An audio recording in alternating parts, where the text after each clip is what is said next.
reality.com.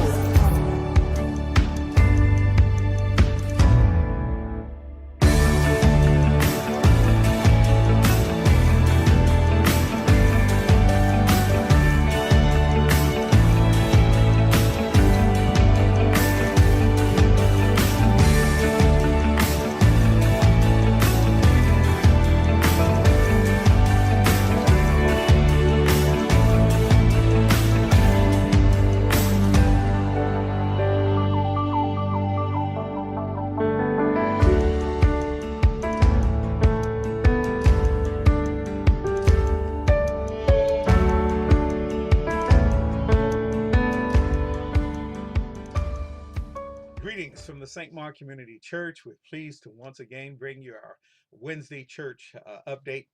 Glad to report that God is still on the throne, and we want to encourage you to remember that this too shall pass. Keep in mind and remember that George Floyd, who died in Minneapolis, Minnesota by the hands of the police. The trial is upcoming soon, in fact, as they're doing jury selection. Recently, a $27 million award was given to the George Floyd family as a result of his death. This is a huge amount, one of the largest that's ever been awarded by a city as it relates to a person in custody by the police. This has impacted the trial in that a couple of jury members, having heard the amount that was given, said they simply could not think in terms of the officer being innocent should and because of that $27 million award. And so they were dismissed by the judge. And so they're trying to gather together a jury that can be impartial at this time. And that's difficult because of all that's been happening around it and centering in all of the media and so forth. So pray about that, but also pay attention to it as well. At this time, over 10% of the world population has been impacted and infected by the COVID-19 virus or some variant thereof. Worldwide, we've had over 120 million cases with over 2,600,000 deaths. That's worldwide. Within the United States, over 29 million cases with over 542,000 deaths, 542,000 deaths. In California, over 3,600,000 cases with over 56,000 deaths. In Solano County, 30,000 cases, over 30,000 cases with 177 deaths. In Yolo County, our neighbor, 13,000 cases, over 13,000 cases with 190 deaths. And so we share this information with you to let you know we're not out of the woods as yet as it relates to this COVID-19. Also, we're dealing with some new variants of the COVID-19 that's moving around the nation and the world. The vaccine, as we understand it, is not as good on some of the variants. However, it is still effective. It's not the 95%, but it is still effective. And so we want to encourage you to get your vaccine when your opportunity presents itself. Now, myself and Sister Brown, we just received our second shot on this Saturday. So we've been immunized, and we're certainly grateful for that. Want to let you know we did not experience any side effects, a little tenderness in the arm. But beyond that, in fact, Sister Brown had itching last time, some itching, didn't have that this time. So that was a blessing as well. So we're encouraging you when your turn comes to go ahead and receive the vaccine. I know a lot of you are nervous due to what took place many, many years ago with the Tuskegee experiment, but I need to let you know that those who worked on this particular vaccine were coming from all over the world and were all different colors. And some of us black folk were scientists who helped develop this particular vaccine and helped in making sure that it was safe. So we want to encourage you to go ahead. Remember, although you may get a little itchy, you may get the 24-hour flu, something of that nature, people are dying from the disease. We're not aware of any who have died specifically from this vaccine. So we do want to encourage you to go ahead and get that when your turn comes. The most vulnerable of society need to be protected. Those over 65 years of age, underlying health conditions, you need to be uh, get immunized, get your vaccine. Remember that most people who contract the COVID-19 recover without any hospitalization. As with any flu, the elderly are most at risk. Remember, stay away from crowds, stay 6 feet apart, wear your mask, sanitize your hands, and wash your hands often. We're still experiencing anxiety and stress from this vaccine, from the pandemic.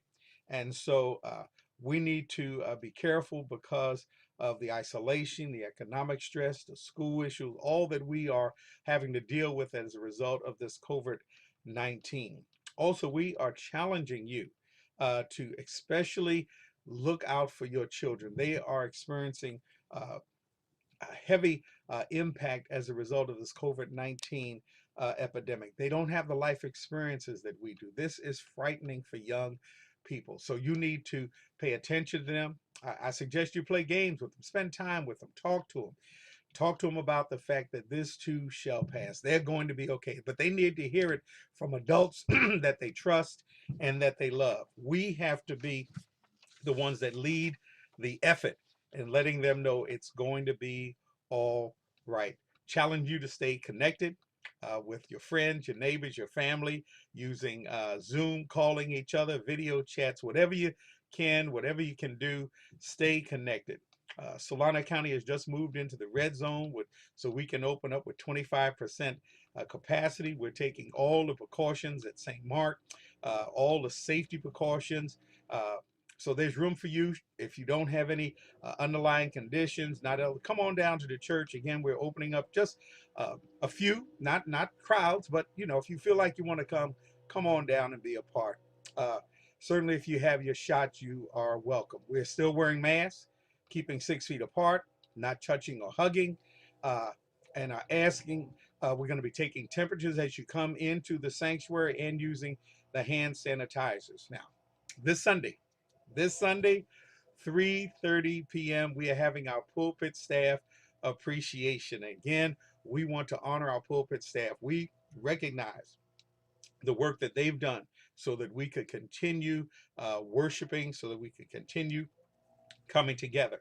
So we're asking you to continue to pray for our pulpit staff, but also to support them this Sunday by either coming out, but certainly if you aren't able to come out, we're asking everyone to give $50 to and for our pulpit staff.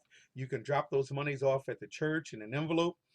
You can donate it via our various instruments over the internet, via our site, Facebook.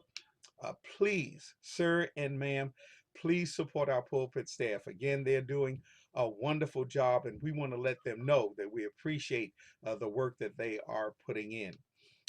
This Good Friday, April 2nd, 7 p.m., North Bay Ministers Union will be hosting the Seven Last Words. Once again, we're looking forward to having a wonderful time in the Lord. That's going to take place at St. Mark. We are the host church. And so we're looking forward to that. Tune in. That's April 2nd, 7 p.m., Good Friday service, pulpit staff 3:30 this Sunday.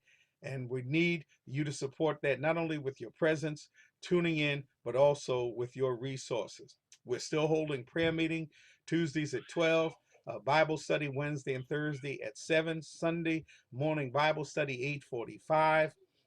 Call in 10 minutes early. Restaurants are now open for some indoor dining with modifications, so support your favorite restaurant. We still want it to be open once this pandemic has run its course. Continue to pray for those whose loved ones have uh, been and left this earth to be with the Lord. We want to pray for them, continue to keep them in our prayers. Continue to keep our nation in your prayers. Pray for our county leaders, our new president, vice president. Pray for those who are on the front lines in the hospitals, county infection control, fire, police, postal workers, delivery persons, grocery store employees, all those who are keeping us with the things that we need, our food, our health, all of those who are still going out and doing their job in spite of what we see going on around us. Again, I want to thank all of you for your support, both physically, both your prayers and your resources during this pandemic. Asking that you might continue to keep us in your prayers. We, in turn, will pray for you. May the Lord continue to bless you. May the Lord continue to keep you. That is my prayer. God bless and God keep. Bye.